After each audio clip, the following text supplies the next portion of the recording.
What's up, ladies and gentlemen? Welcome to our module number 2. And in this module, we will be discussing with you if you should rent or buy. That is the question.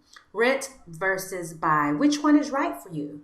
So, when we first decided to move out of the country, and we were telling, my father-in-law or Mitch's dad, we're gonna move out the country, and he's old school. You know how it is, old school. First thing he said was, make sure you go buy you a house, go buy a house.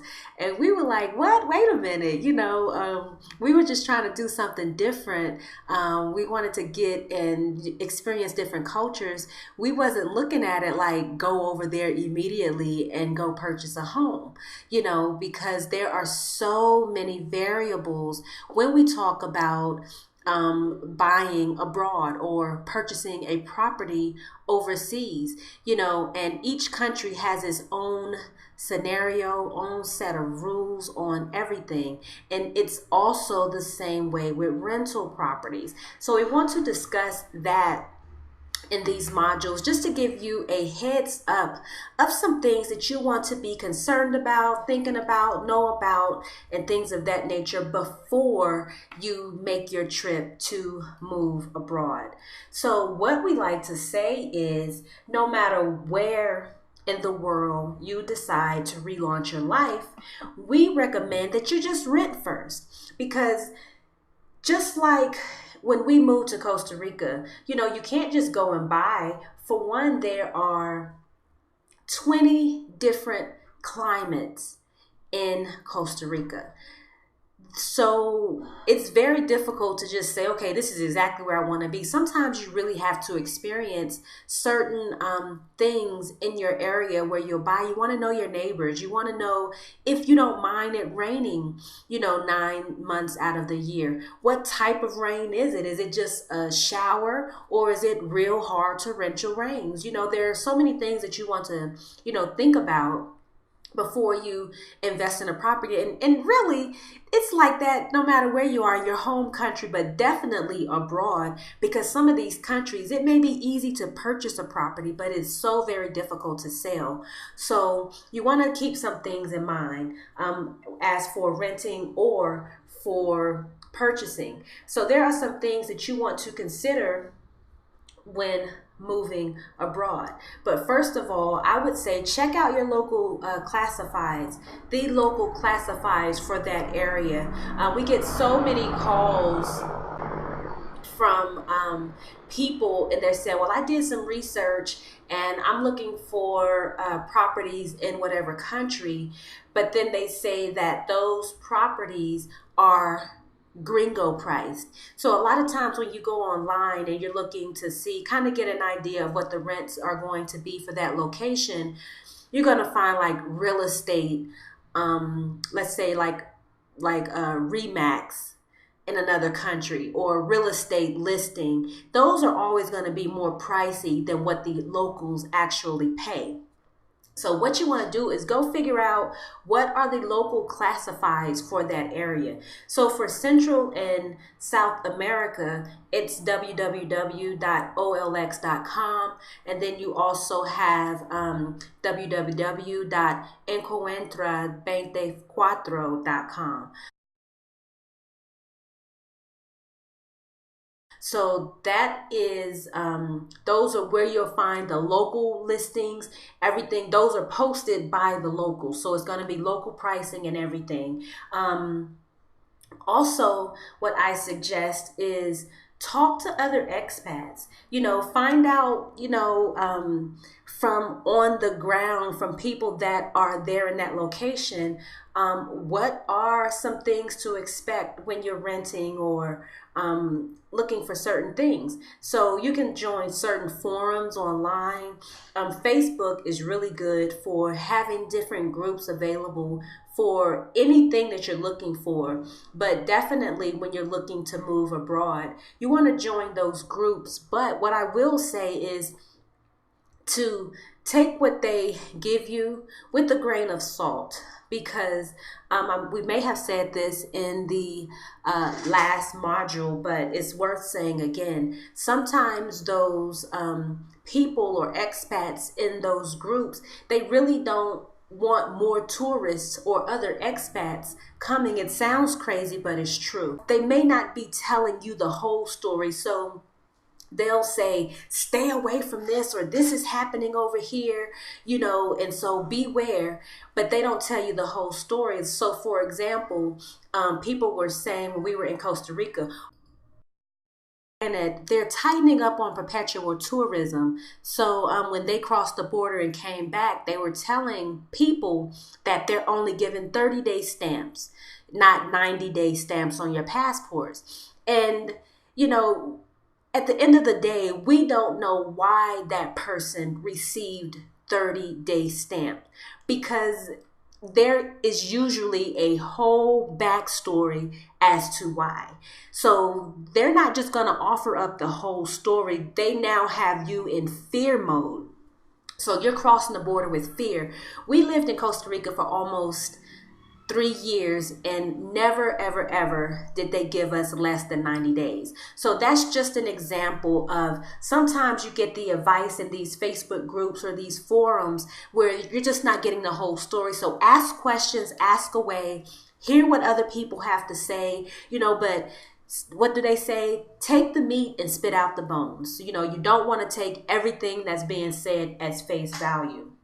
Okay, so you have looked at all the options and you've decided that renting is best for you. So I want to talk about some things that you need to consider before you go and rent a property abroad or overseas. So think about renting for at least 6 to 12 months, and this is going to keep you mobile and flexible.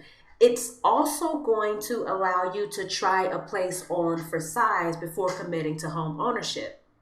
And then it's going to save you all of the carrying costs of being a homeowner right up front. So renting a home or an apartment overseas, it does come with some important advantages. However, when you rent a place to live, it is just not always as straightforward of a process as it is in the United States. So when I say that, there are sometimes some loops and twists and turns, and it's just not, it's just different, and so when you go in there with the mindset of it's going to be like the States, then, I really want you to be aware of these very important things that we're getting ready to discuss. So one of the biggest things is what's included in your monthly rent. So what you want to make sure is that the lease establishes clearly what is included in your rent, what's included and what's not, such as your building or home association fees, homeowners association fees. Is the water included? Utilities, phone, internet services. What's included for this amount that you're quoting me? Also, if you're liable for utilities, you want to find out the previous renter's average cost. So sometimes these can be a shock. So you want to see if someone has lived in these in the location before, and what is the average utilities for this building, for the area, for your house, or for your condo, apartment, or wherever you are renting. Then you want to understand what furnished and unfurnished apartments actually include.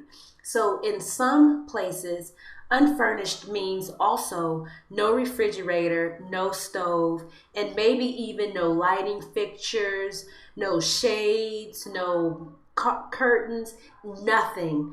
Only thing that you have are the four walls and the bathroom. And so in Heredia, when we lived in Costa Rica, we did our first unfurnished apartment, and it meant nothing was included. So we had to go buy a stove, a refrigerator, washer, dryer, along with furniture, bed, off everything. We just had to buy everything. And so some people are not prepared for those non-furnished apartments in some areas. Also, does a furnished apartment include air conditioning units? You may be a place where it's hot, and non-furnished sometimes mean it doesn't even come with the AC unit.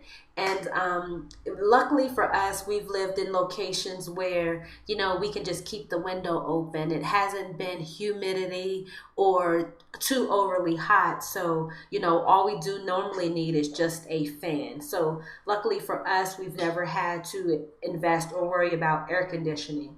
But when you're shopping for a place, these are some things to keep in mind. Also, how much is the furniture?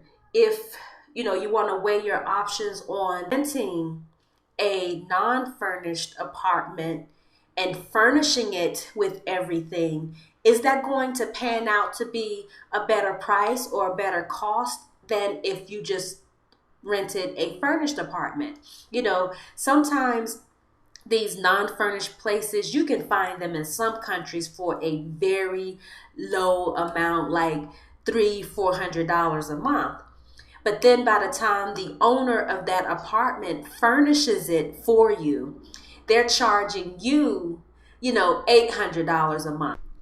So depending on how much the furniture costs, okay, depending on how much the furniture costs, you're paying for their furniture plus some. So you just want to, kind of do your research to know which option is going to be best for me. Should I go for a furnished? Should I go for unfurnished? How long do I plan on being there? If you plan on being in a country for 3 months or 6 months, go ahead and get a furnished apartment. There's no need in purchasing, and buying furniture, refrigerators, stoves, and everything. You're not going to be there for very long. If you're going to be there for a year plus, then, now your options really do become to think of your investment amount seriously, because if you're going to be there over a certain amount of time, sometimes it's just best to go ahead and pay $300-400 in rent and go ahead and bite the bullet and buy furniture. Just buy everything, because at the end of 1 year you've already paid out less than if you were purchasing or buying or renting a furnished apartment.